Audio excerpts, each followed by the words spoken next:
Oi pessoal, tudo bem? Aqui é o Thiago Perdigão e hoje trouxe para vocês mais um tema interno a um artigo que eu escrevi, que podem ver na tela, cujo título é Fragmentos Cratológicos, Poder e Aparência.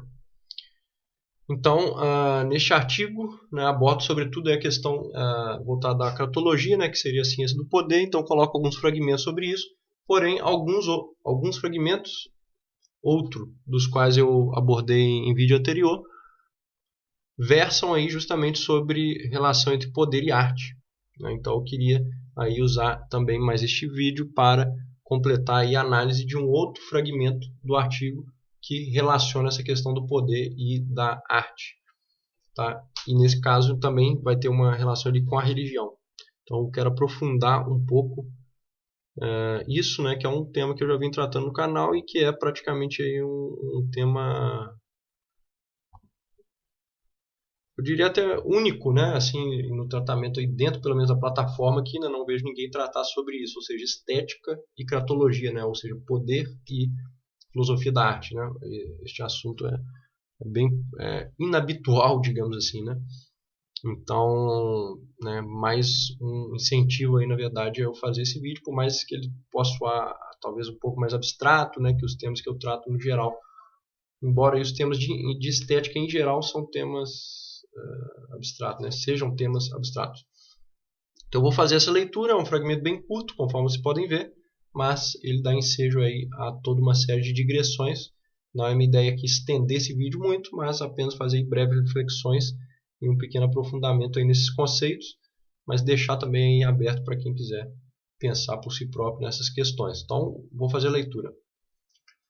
Tanto a religião quanto a arte expandem determinados poderes na medida em que fomentam a aparência do poder de uma forma concentrada e mais vivaz do que a maior parte dos meios de poder.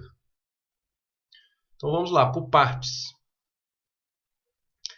Tanto a religião quanto a arte expandem determinados poderes. Então aqui eu já coloco religião e arte.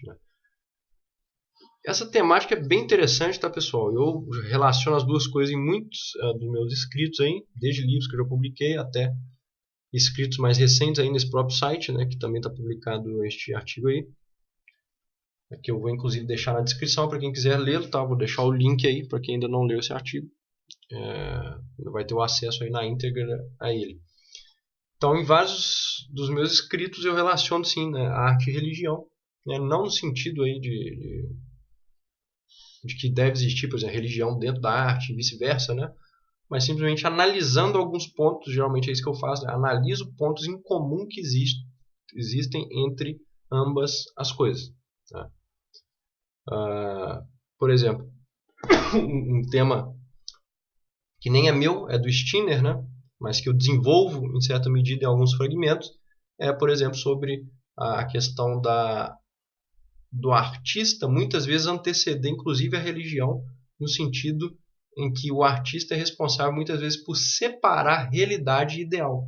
Por quê? Porque muitas vezes o artista cria uma obra determinada, uma escultura, por exemplo, só que a partir daquilo ali ele gera um ideal, certo? Que as pessoas então começam a adorar. E quando elas fazem isso, elas separam o real e o ideal, e elas começam a buscar o ideal ao invés de viver na realidade. Então, nisso aí, nessa separação que o próprio artista faz ao criar determinadas obras, para o Skinner está o cerne da própria religião. Porque a religião ela não pode existir sem a separação entre real e ideal. Por quê? Porque se as pessoas se bastassem só com o real, elas não teriam necessidade da religião. Então, a própria necessidade ali interna da religião, segundo o próprio Skinner, ela nasce dessa separação entre real e ideal. Mas sem o próprio artista, enquanto criador deste ideal, que é o quem primeiro criou, nem seria possível um desenvolvimento posterior da própria religião. Então isso é bem interessante, E é, por exemplo, um dos pontos aí que eu já relacionei também entre arte e religião, claro, segundo outras perspectivas, não nessa. Eu parto às vezes dessa questão stirneriana para falar sobre outros pontos, Mas aqui só exemplificando para vocês, que existem pontos em comum, O próprio Wagner mesmo, Richard Wagner, compositor, aí para quem conhece e tal. Eu já citei várias vezes aí, né? O Wagner tem vídeo sobre ele, quem quiser assistir também no canal. O Wagner mesmo tem podemos dizer, um ensaio, né? Que foi publicado em livro também e tal, que é justamente arte e religião, certo? Então a gente vê que até mesmo artistas, né, já trataram disso aí em alguma medida, certo? Então aqui o meu ponto é, por outro lado, né, unir as duas pelo sentido do poder. Então é por isso que eu falo, tanto a arte quanto a religião expandem determinados poderes. Então, como assim determinados poderes? Né? Quais poderes? Bom, a gente pode pensar em vários. Né? Quando, por exemplo, a religião ela vai expandir determinados valores que estão dentro de uma moralidade, por assim dizer, né? Esses valores, por sua vez, eles conservam alguns poderes, se a gente pensar bem. Eles vão conservar, por exemplo, alguma hierarquia, né? Que, por sua vez, vai conter em si uma estrutura de poder determinada. Né? Então, quando determinadas coisas religiosas são expandidas, naturalmente, né, determinados poderes também são expandidos. Assim como a arte, porque a arte também não apenas carrega ideias, né, ela pode repassar ideias, por exemplo, através da poesia, através de uma letra de música, através de, sei lá, um romance, né? Enfim, ela pode reforçar determinados poderes, né, no sentido de, por exemplo, ela pode defender um determinado poder político específico, né?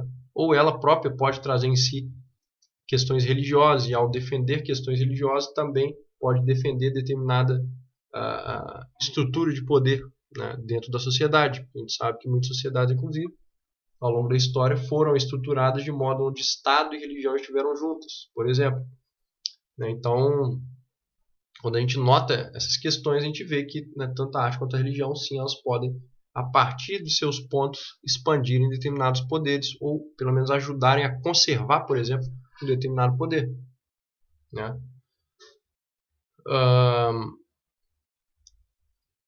E aí eu continuo, né? Determinados poderes, na medida em que fomentam a aparência do poder de uma forma concentrada e mais vivaz do que a maior parte dos meios de poder. Então aqui que está a chave aí para a gente entender aí o que existe de singular dentro deste fragmento. O que existe de singular nele, né? Porque os pontos ali parecem meio óbvios, né? Mas o que não é óbvio dele, o que não é óbvio nele é justamente o fato, né, da religião e da arte fomentar a aparência do poder, não exatamente o poder em si. Né? Por quê? Porque a aparência do poder, primeiro que isso tem uma questão então estética.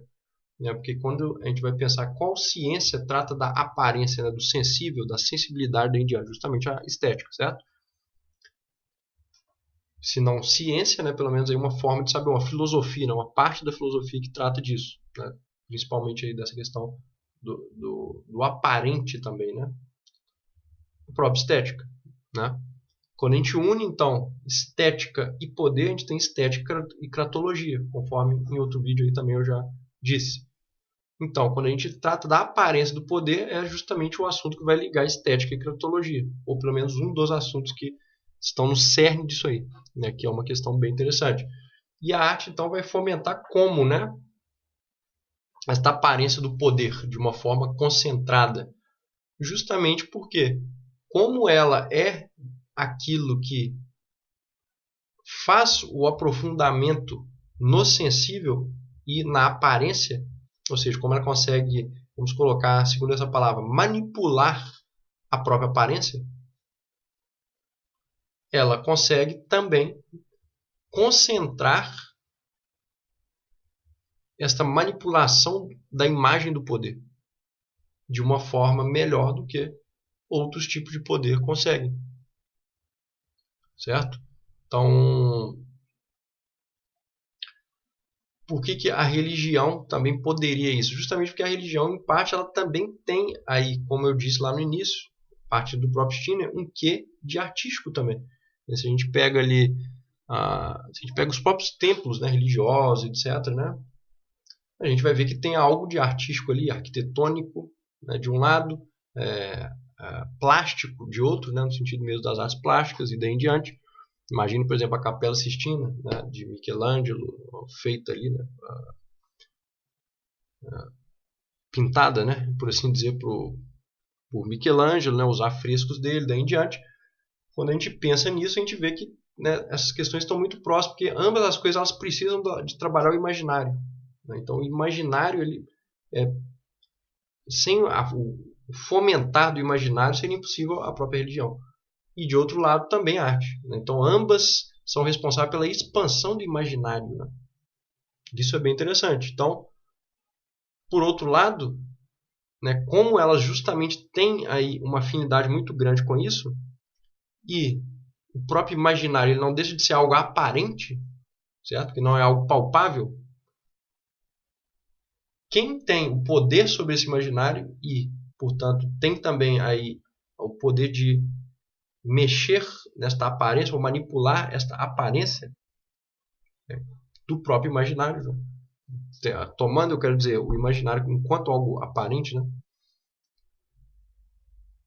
Tem também um meio muito poderoso de que justamente modificar questões relativas ao poder. E, por outro lado, como o poder ele necessita de uma impressão do poder, conforme a própria frase do Napoleão, ou seja, aparência de poder é poder.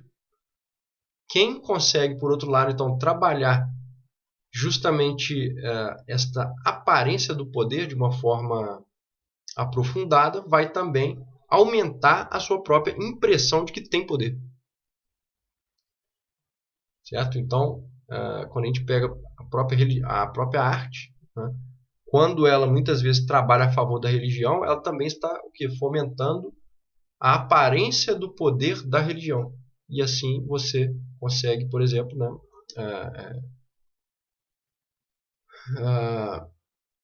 fazer com que, né, mais pessoas irão receber aquela impressão ali do poder daquilo. Certo? Mas isso também existe, por exemplo, dentro da política. Ou seja, se um político determinado ele consegue mostrar que ele tem mais poder através de uma aparência do poder, ele pode reforçar o poder dele. Né? O que é a propaganda política, muitas vezes, não isso? Ou na guerra, quando a gente pensa que muito da estratégia militar é muitas vezes baseada no que mais aparentar que tem força do que ter a força propriamente. Certo? Ou seja, muito mais algo voltado à aparência do poder, que vai mexer com algo psicológico, né, no indivíduo que recebe aquela impressão ali, né, e portanto ele vai acreditar que está muito mais aí sob o efeito de um determinado poder do que a realidade daquele poder propriamente. Então, quando a gente pensa, inclusive, no cerne das hierarquias, né, o próprio Freud escreveu sobre isso, né, que muitas vezes as pessoas estavam obedecendo, desde a questão religiosa até a questão militar, até a questão social, até as hierarquias da sociedade, muitas vezes as pessoas estavam obedecendo algo completamente imaginário. Elas obedeciam uma hierarquia imaginária. Ou seja, mas quem que então está por trás disso, se não uma aparência do poder, né? Ou seja, aquela aparência ali que gera esta impressão de uma hierarquia que faz a pessoa seguir uma hierarquia que na verdade é imaginária, né? Ou que é parcialmente pelo menos imaginária. E então quem tem o poder maior sobre essa questão da aparência é justamente a própria arte, né? Conforme eu já disse para vocês, certo? E por isto, né, esse meio, no caso a própria arte, ela tem aí poder muito grande de mexer com essa aparência do poder, justamente porque ela trata de símbolos, de representações, né, que vão, por sua vez, representar justamente algo que tem o poder, tá? E que, então, nessa medida, ela concentra mais esses meios e, portanto, aí, conforme eu escrevi, é uma forma mais concentrada e mais vivaz do que a maior parte dos outros meios de poder. Certo? Pelo menos no que diz respeito a essa manipulação da aparência do poder. Certo, pessoal? Então, né, não vou me estender mais aí já, 15 minutos de vídeo. E, enfim, né, então falei o que eu gostaria no sentido de fazer algumas digressões, um aprofundamento sobre esses conceitos aí deste fragmento em si, mas né, posteriormente eu quero retomar sim essa questão aí da cratologia e da estética, até porque é um assunto praticamente não abordado aí, né?